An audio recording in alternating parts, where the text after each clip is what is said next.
Welcome to the Journey 2020. I'm Charles Morris, happy to be here with you today. Today we're going to talk about a couple of things, and usually at this time you're seeing Dr. Robertson, so we're going to talk about him for a minute. So he said he's going to tune in real quick if he's able to, but as you know, today is Friday, February 14th, which means it is Valentine's Day. And so first of all, I want to start off by saying happy Valentine's to everyone out there, and hope you doing the right thing. But we have a special show today because I invited a friend that I've been knowing for a very long time. We're kind of like in a circle of some other friends that we've been knowing. And I tease her sometimes because I used to hang out in her hometown long time ago, and it was actually kind of a second home. And I was trying to get her to, I asked her if she knew Miss Murphy, because everybody knew Miss Murphy off of Franklin Street because she cooks on Sunday, okay? And I stopped years later and went back about 18 years at the last time I was there and went to her house, and everything was still the same. People were still showing up after church on Sunday, still drinking that good iced tea with those collard greens and cornbread and the hot sauce. So you got to know Miss Murphy. Everybody in D-Land knew Miss Murphy. So I want to start off by saying I want to welcome my guests, and I'm going to let you introduce yourself. From Star 94.5. Can we say from Star 94.5? Sure, absolutely. Yeah. Star 94.5. There you go. I'll help you say it. Let me help you say it. Well, everyone knows you as JoJo. JoJo. Yeah. And you've been the voice for Star 94.5 along with here in the area. Yeah. Some other stations, WORL. Oh, RL. Yeah, WORL. There you go, be like the Nightbird. That was my very beginning. So all the way back, and I was actually at ORL before you were at ORL. Really? Yeah, so I'm going way back. Even further. Right. Okay. So I was there and with Willie Martin and all of them, and then I went over to WOKB, but it was Mr. Ken Moore who got me my first radio job. So you know, speaking of Mr. Ken Moore, he's the one who was there when I did my very first solo radio show. Mm-hmm. I relieved him on the air, and he just kind of hung around to make sure that I was okay. That was a 6-hour shift that day. I was brand new, and nobody else was there. It was a Saturday, and he hung around just to make sure that I was okay. So I never forgotten him for that. And we're talking 30 years ago. Wow. I'm celebrating my 30th year. Oh, wow. This year. I and can't the funny believe thing it. is I met Ken back in 1976. Wow. So that's how Did long. you have an afro? I just want to know. Yeah. Tick, boom, blowout kit. Oh, yeah. No, I didn't have the blowout. I didn't need the blowout kit. You didn't need a blowout kit? No, I didn't need the blowout kit. No. But I want you to introduce our second guest.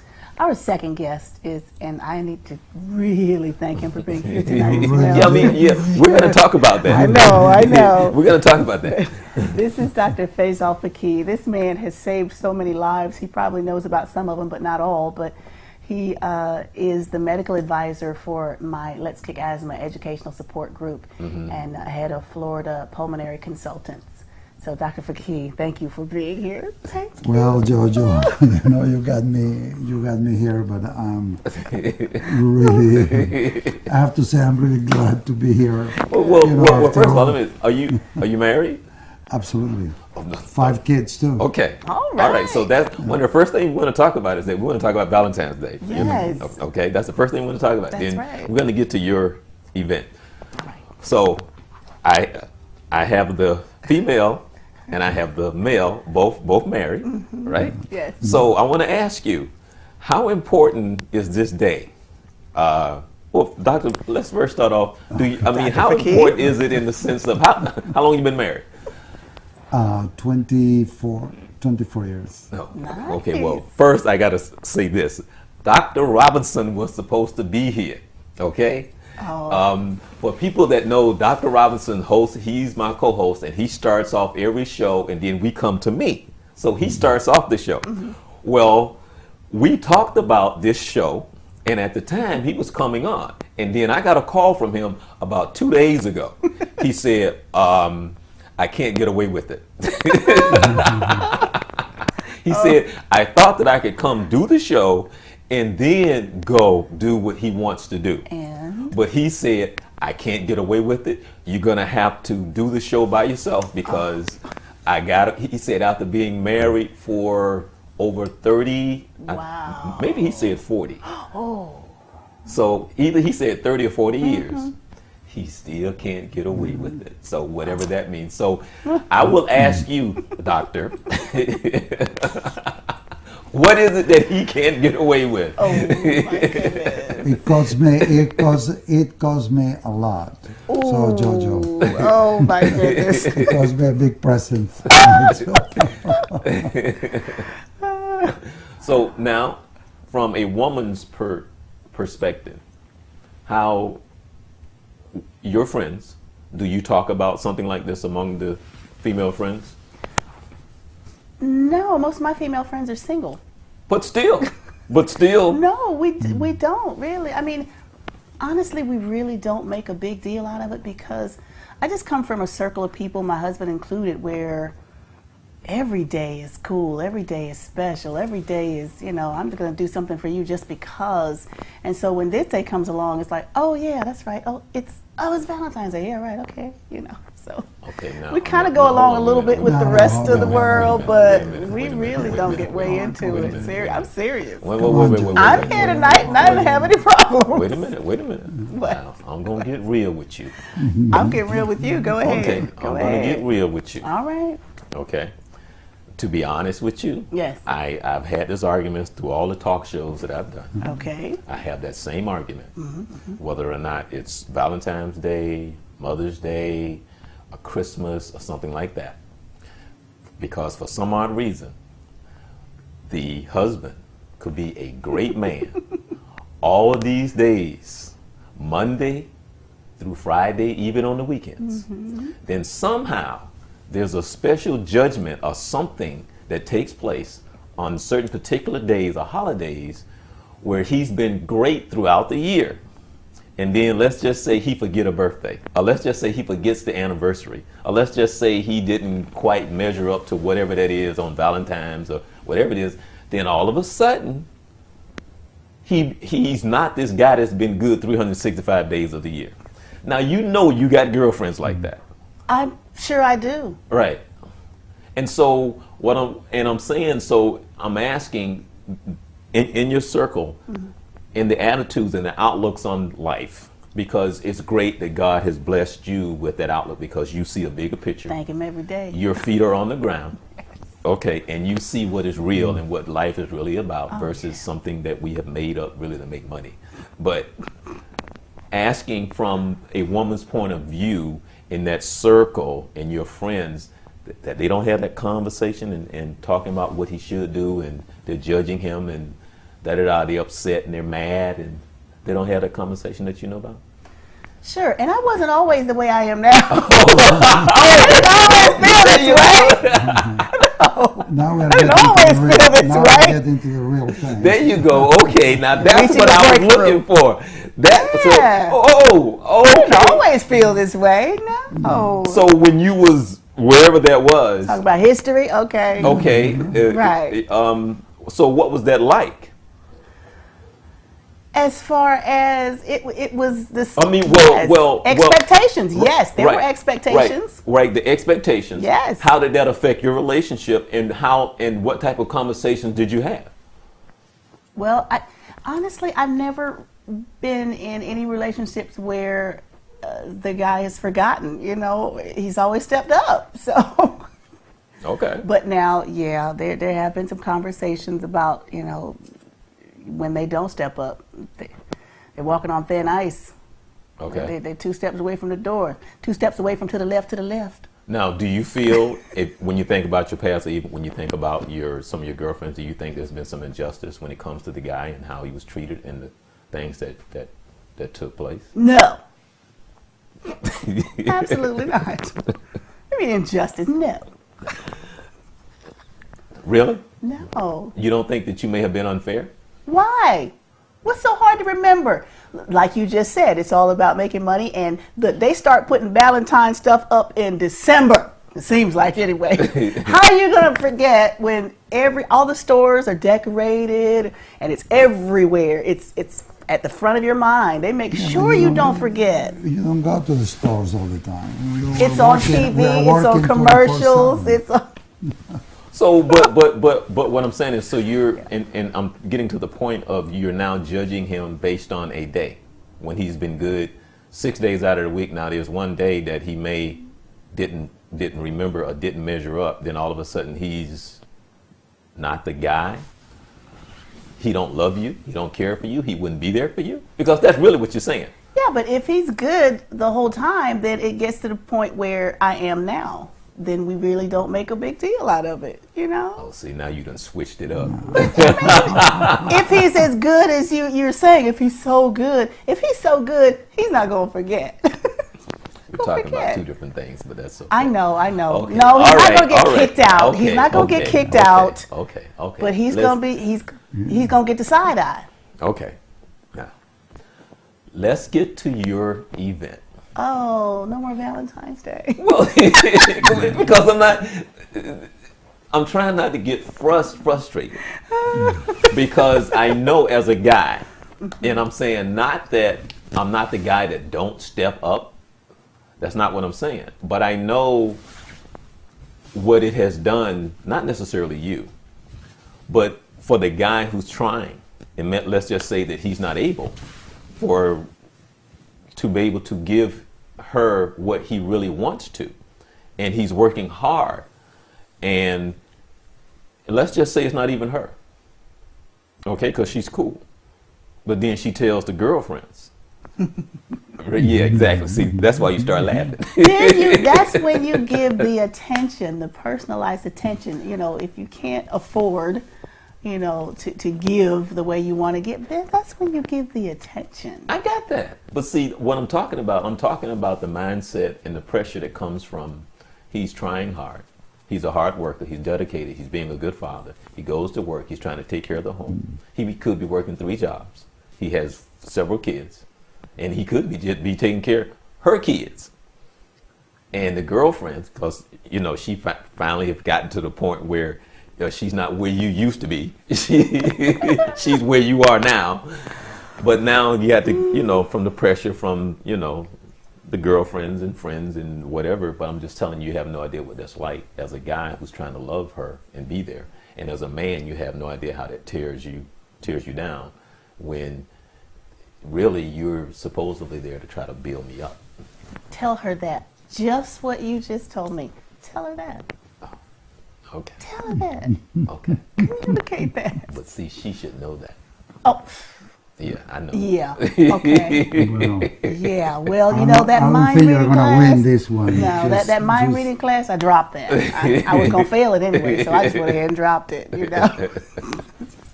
Okay. All right. So now we're going to get to your event. Let me say this here first. Okay. All my life, I heard asthma. I heard asthma. Yeah. I heard asthma. I've heard asthma over here. Mm-hmm. I heard asthma over there. Mm-hmm. I heard asthma, but I never really knew what it was. Okay. I've heard people had asthma attack. Yeah.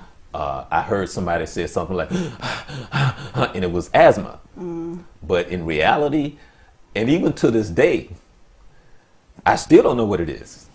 Okay, so I'm going to turn to the doctor and have him break it down to me so he can tell me exactly what asthma is.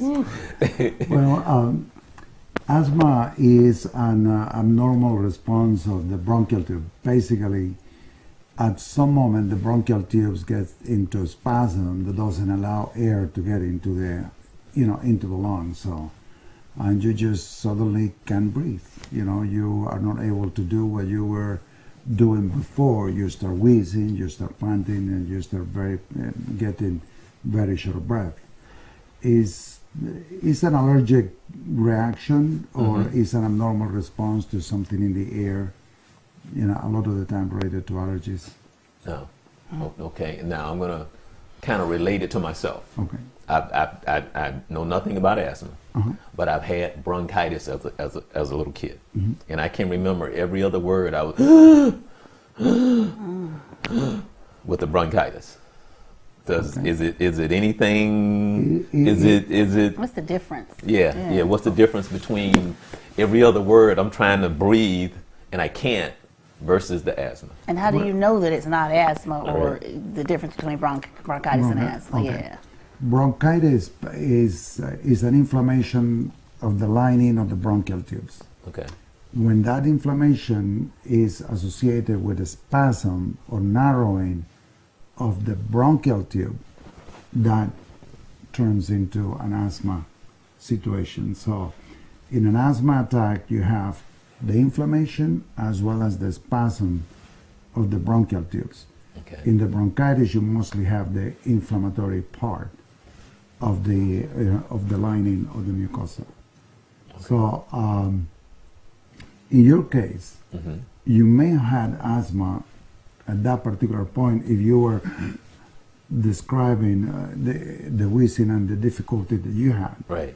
Usually bronchitis doesn't give you the breathing difficulty that asthma does. Okay. Bronchitis gives you the cough, the congestion, but you really don't struggle for breath as much as you do with asthma. Right. So you were saying that they may have not known that I was actually dealing with asthma, because and I'm just saying it because I actually every other word I was struggling to breathe. It is very possible, because also it's very possible that you have outgrown asthma, because a lot of kids do it. Right, and that was going to be my next question, because I have heard of that, but you can finish talking about the bronchitis. Yeah, and so it is very possible that what you had was an asthma when you were a child, and a lot of the time is misdiagnosed, is not diagnosed, or you are not taking to the doctor. You are given this, and then you outgrow it on yourself, and then it passes. But these particular people sometimes develop asthma later on in life. So in your 40s or 50s, sometimes these people who were asthmatic as a child and outgrow it, they may get it back. So Okay. I'm not saying that you're going to get it. No, because see, you said something that was very interesting, because I'm sitting here thinking that you can outgrow it, but now you're saying that Can you really? Is it ever really gone? Well, I guess that's two different. Is that two different things? Yeah, two different. Okay. Okay. Two different things. Now you can.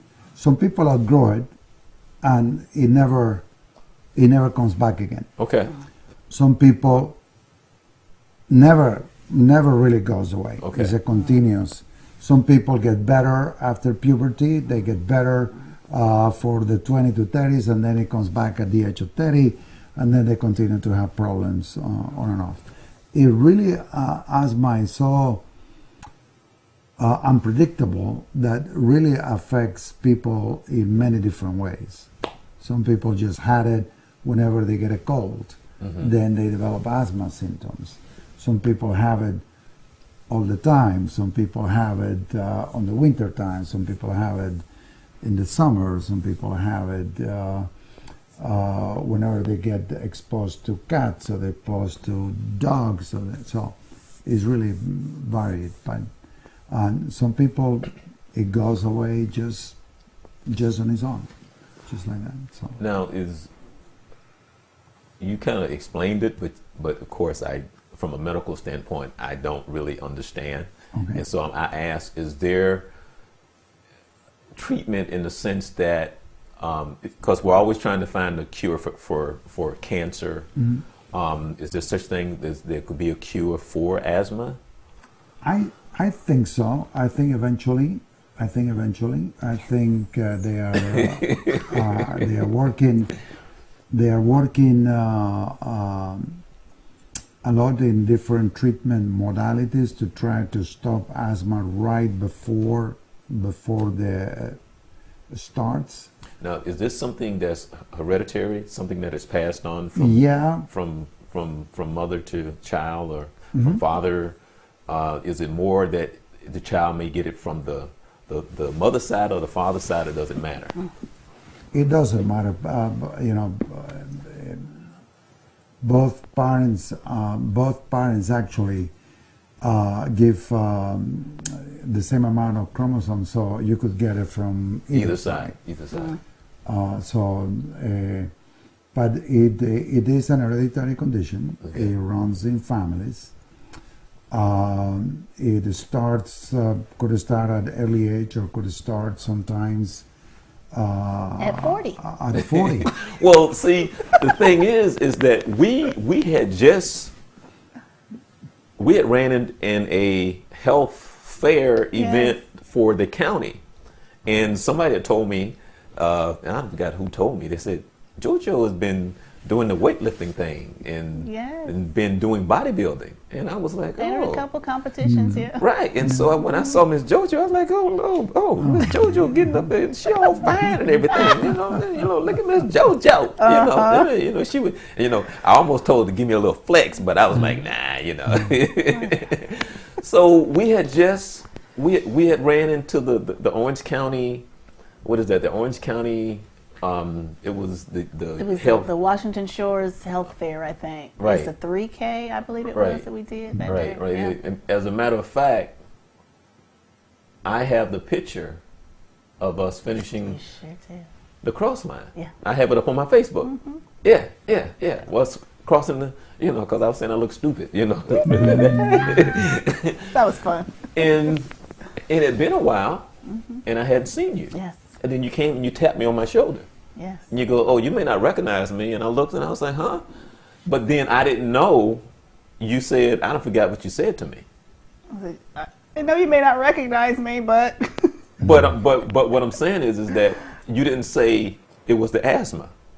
Is what I'm I saying. don't remember what I said. But then somebody had told me that you were ill. Right. I don't forget because people talk and. Yes. But I'm saying. Well, it was on the air. It was on the radio, so a lot of people knew. No, but what I'm saying, Right. as far as somebody like Ken or somebody had told me, say, Right. hey, JoJo.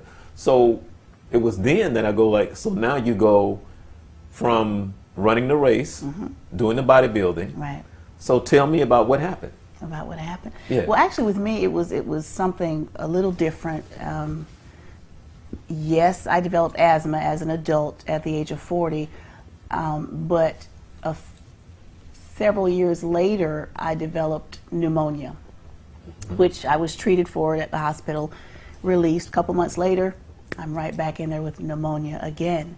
And so they performed a lung biopsy and took a piece of my lung tissue and sent it away for testing, and came back with a diagnosis of eosinophilic granuloma. So what? Wait a minute. Now you just can't throw that out there like I that. know, Like right? you just gonna throw that out there. And Wait so a minute, basically they're telling I was me like, that- what is that? Yeah, Doc, what is that? It's just basically the pneumonia could come back. I'm still trying to do research on this one because I don't know. I don't know. Well, okay, we're gonna ask the doc. Doc, what is that? Yes. Well, pneumonia could be infectious type of pneumonia and non-infectious type of pneumonia. There are pneumonias that actually are not produced by bacteria or viruses. And this type of pneumonias really is an abnormal conglomeration of cells that are very called eosinophils, which are a type of cells who are in the blood that responds whenever there is an allergic condition going on in the body. And asthmatics tend to have a high, an increased number of eosinophils in the blood. So those tends to go and accumulate in the lung and produce a picture similar to pneumonia. And then, and that is, people who have asthma have higher incidence of this type of pneumonia. And that's probably what happened to. Well, see, and actually one of the things that I didn't mention was when I was talking about my bronchitis was I actually had the measles. And then from the measles, I got pneumonia. Then from pneumonia, I got the bronchitis. So, yeah, so I had the measles. Okay. And then I got pneumonia. Then from pneumonia, I got the bronchitis. Yeah, measles pneumonia are actually rare. They are not that common to develop pneumonia after measles. and those pneumonias could be severe, sometimes are fatal.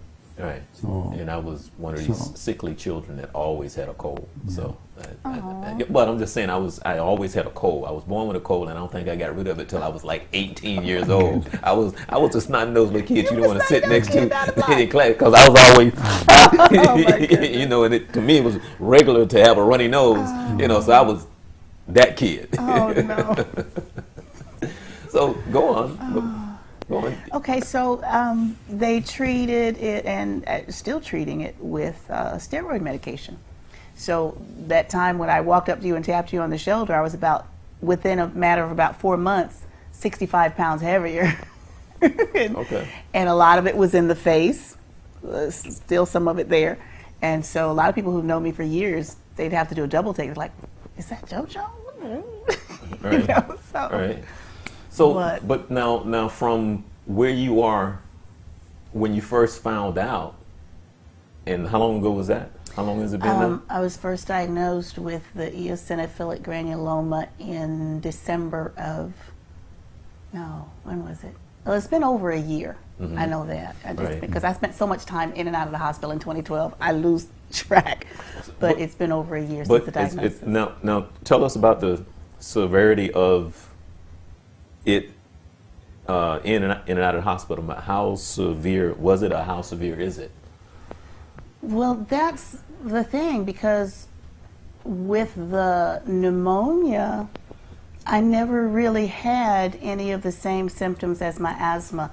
There was just a really bad cough, and then every now and then I'd feel like I was about to lose my breath, but I never really got completely short of breath, and I never had the inflammation or the congestion in the lungs. There was just a really bad cough. But because I'd been dealing with respiratory issues since 2004, I knew something was wrong with my body. I was like, something's not right. Yeah, there's this cough there, but it's not the same as my asthma symptoms. Something's going on. And so it would get to the point where, okay, I would start to feel like I'm about to lose my breath, and I'd have to go to the emergency room. I knew something was wrong, so something's not right. That and the cough, the really bad cough. So doctor, she said since 2004. So was that something that was starting then that ended up? Did it evolve? That evolved into. Was it something that started, that built up to? No, she had the asthma since 2004. Right. And she's been having asthma. Right. So that's what I'm saying. So it was the asthma in 2004. Right. Yeah. The initial diagnosis was asthma. Yeah. And then this problem developed afterwards. Okay. So it got worse. Right. Well, let's say, I don't know exactly what is the incidence of eosinophilic granuloma, but it is very rare. It's something that you have somebody who's usually has chronic cough, chronic congestion, history like that, pneumonia, you treat it, coming back, pneumonia, you do a biopsy and find out, hey, this is what it is. Probably she's very lucky, maybe, I don't know how many in the state of Florida, but there is not that many. It is very rare. Right. I think in my practice of over 35 years of pulmonary medicine, maybe about two or three cases. So it is rare. And when I started doing research, because every time I'm diagnosed with something, I go and I try to do research, and I have not been able to find a lot about eosinophilic granuloma. So I thought, this has got to be. What I did find out was, that it's rare, that it's uncommon, usually linked to smoking is also, and then usually onset in the 30s or 40s. And I fell into that category. Yes, I'm a reformed smoker. Oh. Yes, okay. I quit smoking in September of 2001. Okay. Yes, actually September 8th, 2001. And how long did you smoke? A little over 15 years off and on. Never a heavy smoker, but it doesn't take much. It's funny. People can forget their anniversary, the date of their kids' birthday, Valentine's Day. Valentine's Day, but they never forget the day that they quit smoking. It's amazing. They all remember the day that they quit smoking, like what she says. Right. She's the last day smoke is right. 8th of September. or September something. 8th, 2001. We're going to talk about your event in a minute, but I want to ask you, how is it? Do you have patients that suffers from asthma that smoke? Do you have a lot of those? Yeah, we do. I do. Yeah, seems. Yeah. Oh, How yeah. do you? I mean, How first, I people- mean, you deal with that? you know, people- I'm sorry. Go ahead. Go ahead. Yeah, no, I have people who use oxygen. Whoa! Oh my God. Okay, I'm going to say this, JoJo. I would never understand anybody that smokes. I would never understand that as long as I live. I don't get that. That is just mind-boggling to me. I don't get that smoking thing at all. It makes no sense to me. I used to say that exact same thing before I started smoking. I really did. I was like, I don't get it. Okay, I do. I do, that's just mind-boggling to me. Wow. So But I'm glad now, I'm done with it. I'm glad I'm done with it. Well, of course. Oh, well. yeah. Now, talking about where you are you where you were, let's just say, 8 months ago, health-wise, or is it getting better? What they're saying, I mean, what's the doctor telling you about the future? Where I am now is we're trying to find the lowest possible dosage of steroid medication that will keep that level of eosinophils down. It'll keep that level from rising. And each time I go back, I'm reduced a little bit more on the medication. I was off of it completely for 2 months at the end of last year. My levels began to rise, so I was placed back on it again. But now we're doing the weaning process, and we're doing the step down in the dosage, and just to see how little it will take to keep those levels in check. Okay, And so so now I'm doing great. I haven't Okay. had any respiratory problems or issues in over a year. I feel great. I'm still working out every day, 5 days a week anyway. are you Still doing a nutrition plan, meal plans, everything, yeah. are you able to run? Oh, yeah. Yeah, yeah. I do, yeah, I do everything. I'm Okay. still training. Oh, no, but I mean, Yeah, just I'm that's still so- able to do it, everything. Okay, so doc, now let me go back to the doctor. Yeah. As far as the treatment itself, when she talked about the steroids and the treatment, what is that, and how does it combat the problem? Okay. Steroids is a potent anti-inflammatory agent. What happens, as well as the steroids tend to stop the production of eosinophils in the body. You give somebody steroids or prednisone, and the eosinophilic count comes down completely. So the problem with the steroids, it has a lot of side effects. So you really the purpose is to try to achieve control with the minimum amount of medications that you could give, and that is what's happening.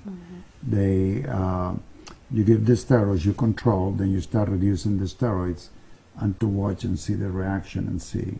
And sometimes you could stop it completely, and the process do not come back. It just stays dormant.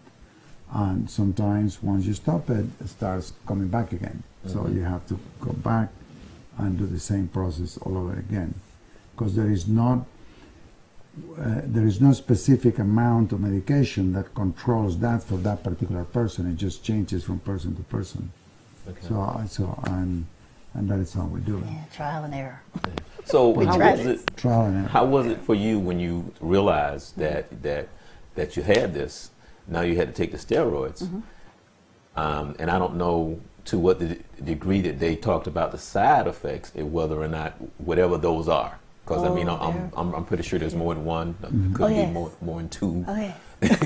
So when you went in and they told you that you need to be on this medication, and then they told you what they told you, is that the only choice that you had? I mean, is there any other medication? Prednisone is by far the more effective and the better used. There are some second line drugs that you try to use when this particular one doesn't work. or the side effects is something that you cannot control or you cannot tolerate, then you go into those other medications. But all those other medications also have a lot of side effects. So I mean, there is no easy treatment for something like that. I'm gonna ask you that question again, but I want to ask you, when you talk about the side effects, and I know that this is a tough question to answer, but to the lightest minds, the simplest minds, what's going on with these? What's happening to the body once the body absorbs this medication? That these side effects. What's the body is saying what to this medication, or the medication is saying what to this body? What happened is these medications are similar to a hormone that your body produces, which is glucocorticoids. Okay. And those medications, the glucocorticoids, makes you produce a lot of sugar, makes you have a lot of sugars in the body. Is the medication that makes you eat a lot. You suddenly you start increase your appetite. Cravings, right? It removes the calcium from your bones, so it gives you osteoporosis. Produces problem with the lining of the stomach because it gives you cataracts. It increases the incidence of cataracts because the sugar that produces that problem. Basically, the main one are those obesity, osteoporosis, cataract formation, diabetes formation, wasting of the muscles too. There is also it actually removes the from the skin, makes the skin very brittle and very easy to break because it actually removes some of the protein in the skin too. So I'm easily bruised. Skin gets so squishy, puffy. Now, are there any counter things that you can take to help with some of those? Or usually it's dose related. You want to get somebody to lower less than 10 milligrams if you're on a dose that is 7.5 milligrams or less. The side effect profile is not that bad. Once you go into higher dose, then you stop the production of your same hormones. Then you don't produce it, and it creates also some long-term problems because your body cortisol is the hormone of the flight, the fight, the defense of the organism is something that your body produces whenever you are in fear. You need to do something. So it's actually a defense hormone. Okay. Whenever your body don't produce it, then when you get in those situations and you have a bad infection, your body cannot defend itself. Okay. So that is another long-term problem with the use of steroids. So yes. Medicine have tried it's a wonderful drug. It works in cases like that, in bad asthma, it's a life-saving drug in many times, and I don't want people to believe that the drug is so bad I'm not going to use it when I need it, because really when you need it, it could be life-saving. But obviously, if you're going to use it for a long period of time, it could have a lot of side effects. Okay, two questions for you. One, we're going to let you finish talking about when they told you this is what you need to take, and then they explained it to you. Then what was that like? And then when you first started taking it, how did you feel the change in your body? What was going on? So there was two questions. Well, when they first told me I had to take it, when it comes to whether or not you're going to be able to breathe well, you don't really care what they give you as long as it helps you breathe.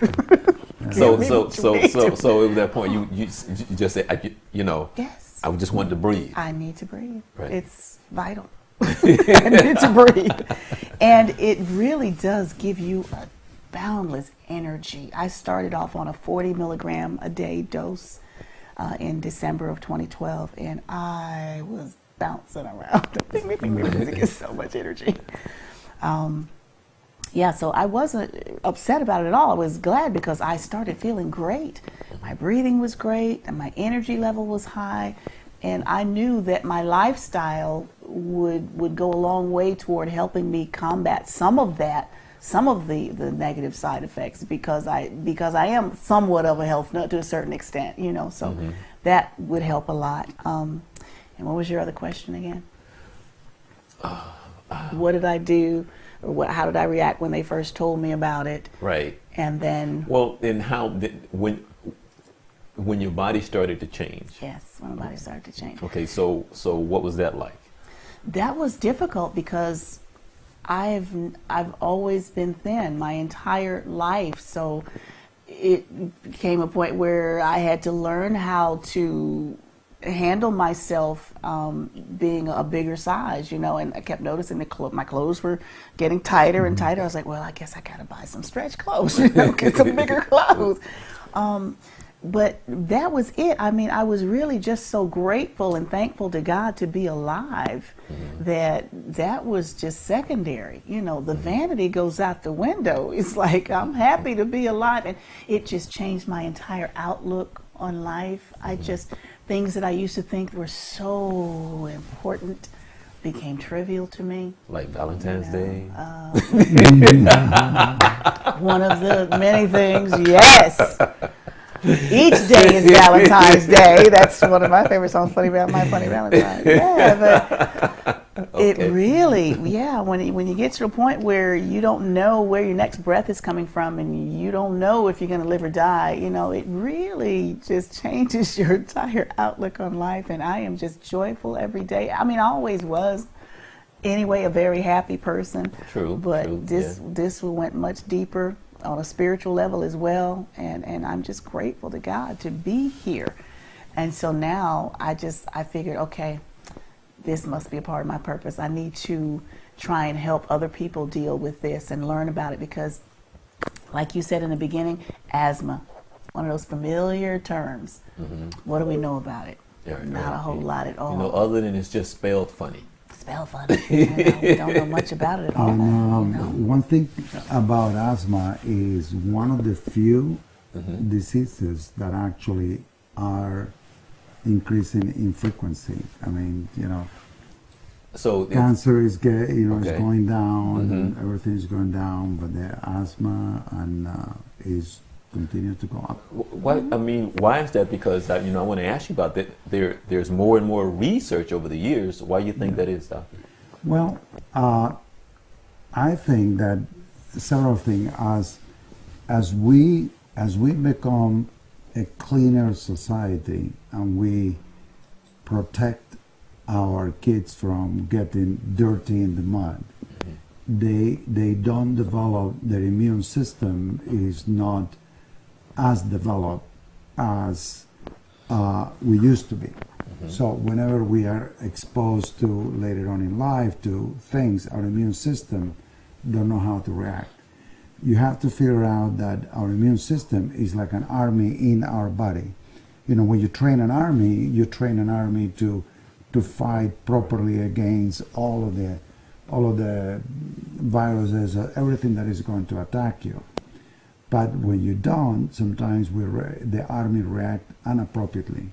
And that's what happened with asthma. Asthma happens because the body reacts in an inappropriate form to things that are around us. Like it affects her, it doesn't affect me. But that is one of the things that is believed. The other thing, I believe that all of these chemicals, all of these new things that actually, all of this stuff that we have, all of these microwaves and things like that, it actually affects our DNA somehow, that alters how our immune system is actually handling all these things that that are around us. That makes sense. Because asthma is actually is our own body overreacting upon something that are around us.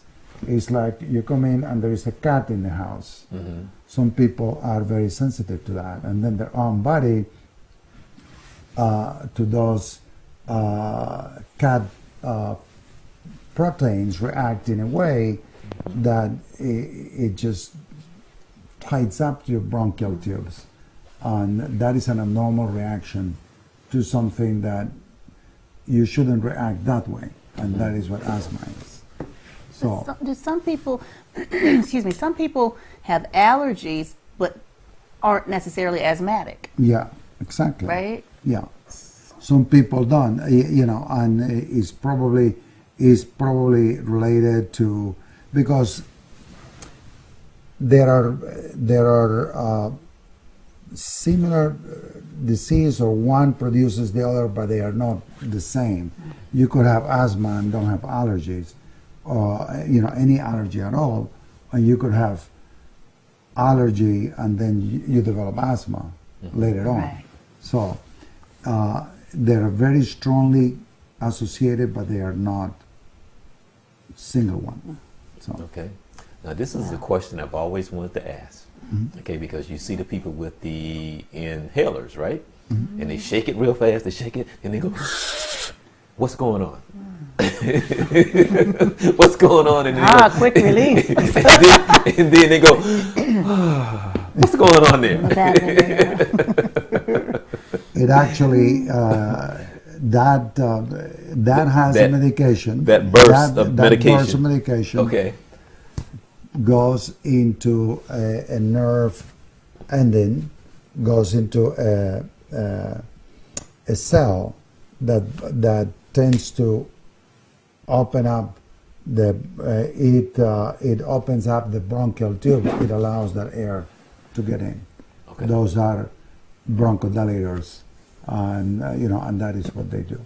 No, but I guess I understood what you just said, Yeah. but it almost sounded like you said it, but then it's for that moment, or that medication does what, where they don't have to do it until, I guess. How long does that treatment last? Yeah. Well, that is about that runs the effect in about a couple of hours. Is out of your system. Okay, So so you now use it that it's in a in your couple of hours out of system, your system, right? and then it goes out. It gets flushed out, and then you have to do it again. So that's why those medications are rescue medications. You have maintenance medications, which is longer acting medicines that stays in your system for 12 hours at a time or 24 hours at a time. What happens is you have medications that are anti-inflammatory medications, reduces the inflammation, which is the steroids. Okay. And you have bronchodilators, which is the one that opens up the bronchial tubes. Okay. And those are what we call the beta-2 agonists.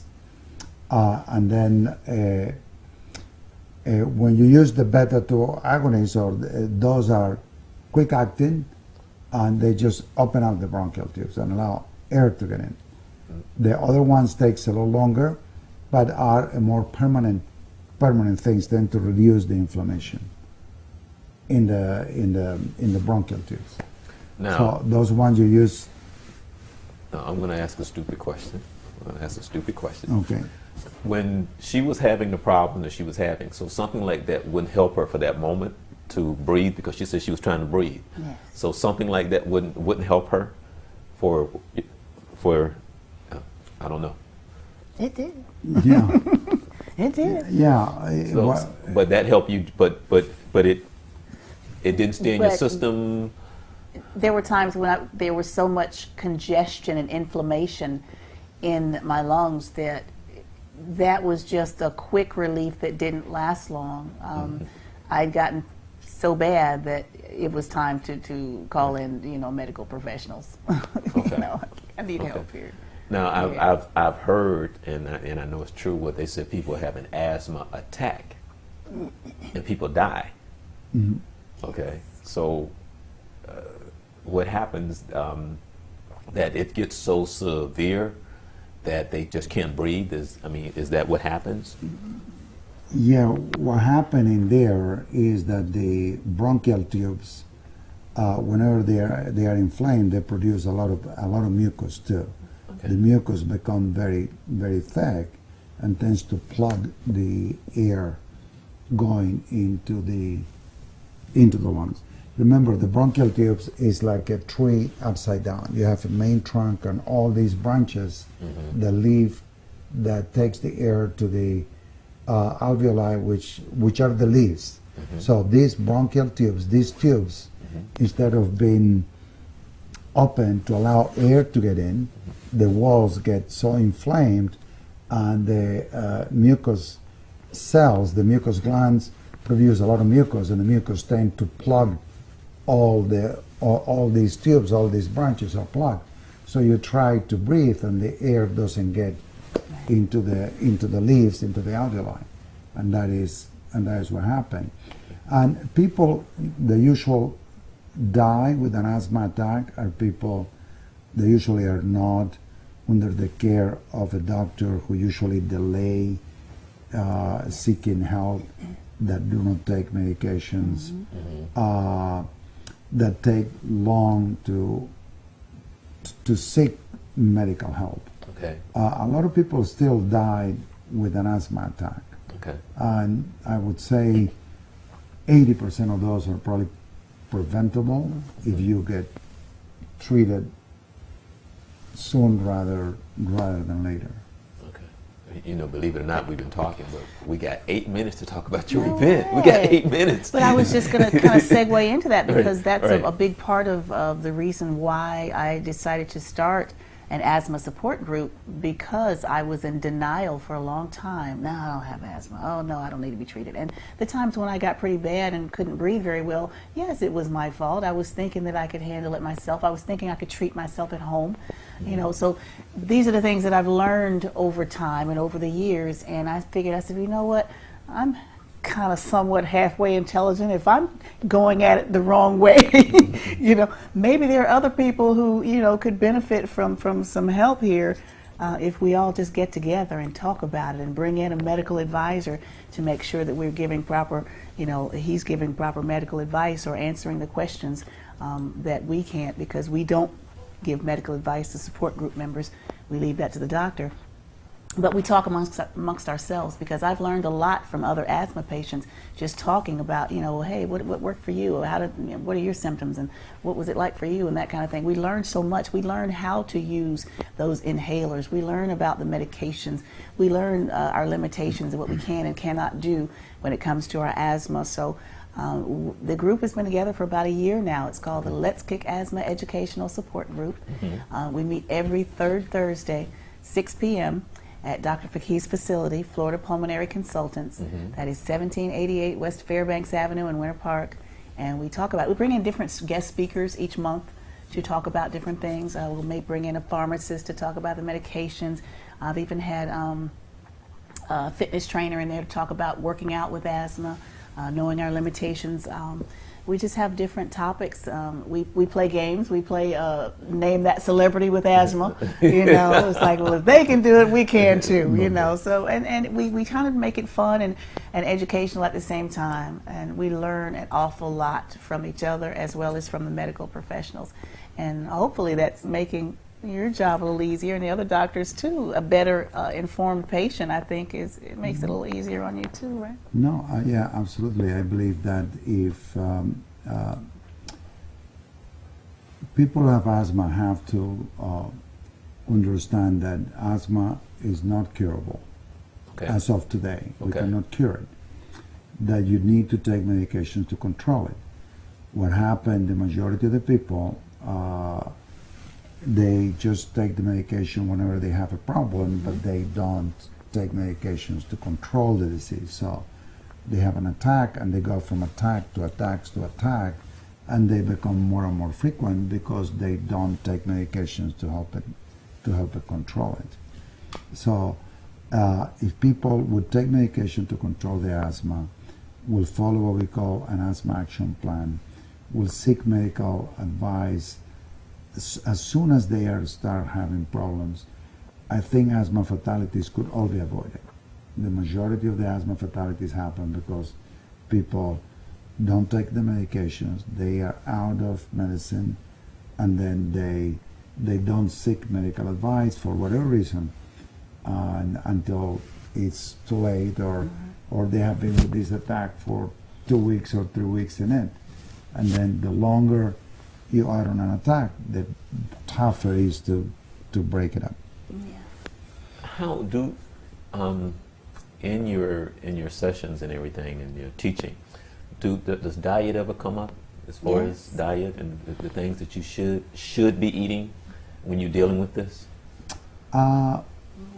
We do. What happened is there are certain people who are allergic to certain things in the food,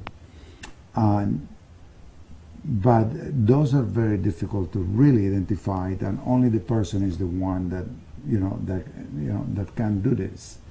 Because let's say if you have an attack every 3 months or every 4 months, you have an attack, and you're going to stop eating bread, for instance, for 4 months until you have the attack. Right. So it's not something that is very easy to make like a good connection. It's like, this is what is causing my problem, So it is something that we do, but it is very difficult.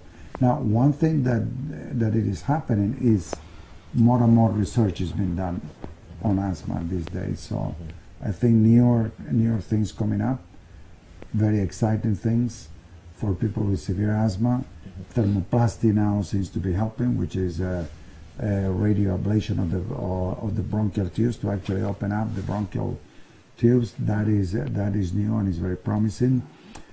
We are working in 5 or 6 new products that coming up on the market that I think is going to help.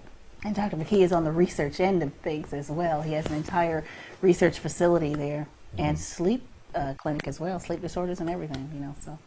Okay, we got a couple more minutes. I want to ask you the future. How close are we getting to something? Well, no, I think can you say? I think close. I think asthma as we know it is probably going to be very well controlled. I think we are getting now into the DNA thing, and we could probably be able to identify and actually what is exciting is to individualize treatment. So let's say you are not going to be able to take steroids because it's not going to help you. You're not going to respond to it. So it's going to be very different. I think there are very, very good things for asthma I see in the future. No, and what I forgot to ask, what are the numbers here in America for people who suffer from asthma? What are the numbers? 10 million people, 10 to 12 million people suffer from asthma. Those are the ones who are diagnosed. There are some people who really probably have it in some form and they're not even aware of it. It's possible. Yeah. Okay. Give me that information again about your group. Let's Kick Asthma Educational Support Group. Yeah, Yes. yeah. So our next meeting is actually on Thursday, February 20th. But we meet every third Thursday, 6 p.m. at Florida Pulmonary Consultants in Winter Park, and we have a Facebook page too that we keep in contact with each other. It's facebook.com/letskickasthma. Okay. And we just get together and we talk and we learn. And like you said, there's some exciting new things coming up, so we bring in the guest speakers to talk about that. Dr. Faki is going to be our guest speaker on Thursday. Okay. But we bring in different guest speakers each month, and we just learn. There's so much to learn. Is there a phone number that they can call? Or They can call me, 407-435-7513. Holla at your girl, JoJo. Any last words? We've been here for a whole hour. I want to really thank Dr. Faki because I reached out to a few doctors when I first wanted to start this group.